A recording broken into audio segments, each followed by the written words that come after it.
Hello guys, welcome back to my channel. একটা another ব্লগে তোমাদের অনেক দিন পর আবার স্বাগত।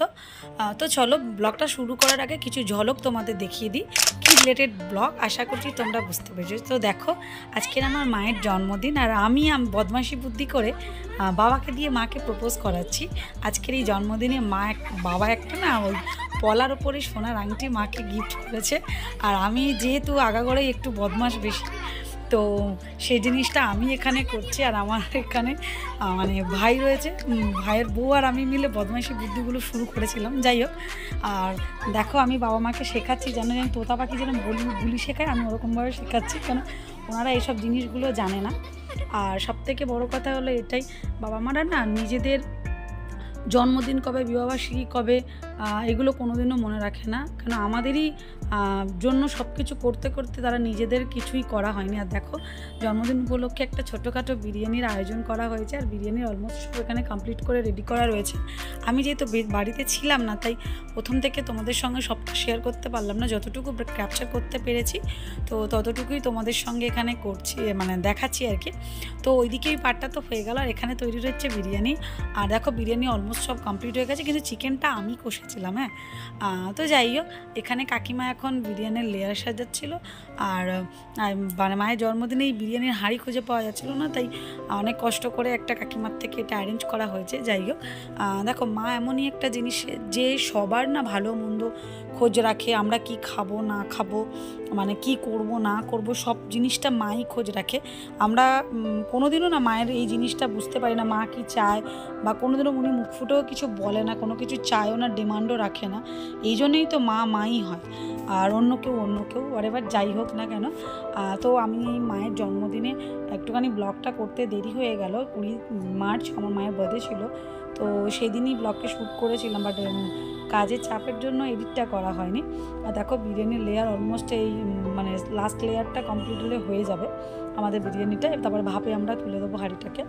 তো যেটা বলছিলাম আর কি, তো মা এসব জিনিসগুলো কিছুই জানতো না। হঠাৎ করে আমি আর এই কাকিমা আর বাবা মিলে প্ল্যান করেছি এই জিনিসগুলো। বাবা আমাকে সাপোর্ট করেছে প্রথম দিক থেকেই, যে হ্যাঁ কর বুড়ি কর, কেন আমি এমন একজন ব্যক্তি যে সবারই না এইসব জিনিসগুলো খেয়াল রাখি, আদারওয়াইজ কেউ এগুলো মনে রাখার প্রয়োজন মনে করে না।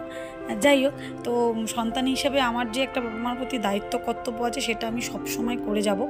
কেন আজকের আমি যেখানে রয়েছি, যা আছি, সেই বাবা মারই জন্য। আজকে যদি ওনারা আমাকে এই জায়গাটায় না তৈরি করে দিত, তো কোনোদিনও আমি মানে এই আজকের আমার লাইফটা যেখানে রয়েছে না কেন, আমি যা চাকরি করি যাই করি না কেন, তো বাবা মা সেটা অনেক কষ্ট করে, অনেক অভাব অনটনের মাধ্যমে আমাদের সেটা করেছে, সেই লায়ক তৈরি করে দিয়েছে। আর প্রতিটা সন্তানেরই না বাবা মার প্রতি একটা দায়িত্ব কর্তব্য থাকা উচিত, এটা আমি মনে করি। সে মেয়ে হোক বা ছেলে হোক, বোথ পার্সনের দায়িত্ব এটা থাকা উচিত, একটা বাবা মার প্রতি দায়িত্ব কর্তব্য পালন করা। আর আগে যেটা বললাম, সন্তান হিসেবে আমাদের একটা দায়িত্ব রয়েছে বাবা মার প্রতি। অনেক সন্তান সেটা মানে না, অনেক সন্তান আছে বাবা মার মানে প্রয়োজনে বাবা মাকে ব্যবহার করে, প্রয়োজন শেষ হলে বাবা মাকে আর চেনে না। আর আমি সেই সন্তানদের মধ্যে পড়ি না।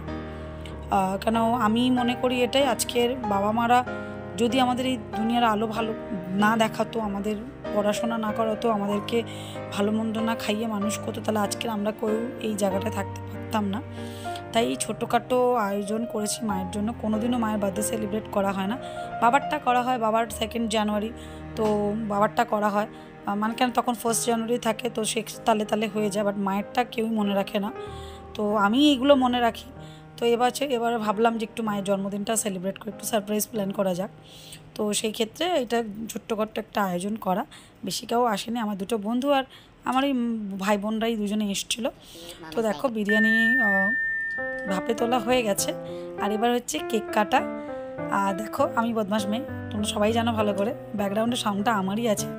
আর আমার মামি আসছিলো না, মামিকে জোর জবরদস্তি টেনে নিয়ে এসেছি, তোমাকে যেতেই হবে বলে। তো দেখো, আর এই ছোট্ট মধ্যে একটা কেক, আমার বান্ধবী ওর বোন কেক বানায়, তো ওই মাকে এটা গিফট করেছে। কেকটা খুব সুন্দর হয়েছে, আর বোন খুব সুন্দর বোন বেকিং শিখেছে। তো তোমরা যদি কেউ কেক অর্ডার করতে পারো, আমাকে ডেফিনেটলি জানাতে পারো। আর দেখো, আমার ছেলে এখানে সবাইকে কেক খাওয়াচ্ছে, ও বাচ্চা মানুষ বুঝতে পারেনি, তো সব কেক মানে তুলে নিয়ে সবাইকে খাইয়ে দিচ্ছে। দেখো, আর এই ছোট্টখাট্ট আয়োজনটা আমরা করেছি। আর মাকে একটা ছোট্টখাট্টো একটা গিফটও করেছি আমি। তো গিফট কী পেলো সেটাও ডেফিনেটলি তোমাদের সঙ্গে শেয়ার করব। কেক ফেক কাটা কমপ্লিট হয়ে গেছে, এবার সবাইকে খেতে দেওয়া হবে। দেখো তো চলো, কেক কাটা কমপ্লিট হয়ে গেছে অলমোস্ট, আর এবারে ডিনারে আমরা সবাই বসবো। আর এই দেখো মা কী কী গিফট পেয়েছে আমি তোমাদেরকে দেখিয়ে দিলাম। আর ভিডিওটা ভালো লাগলে লাইক কমেন্ট শেয়ার করে দিও। টাটা।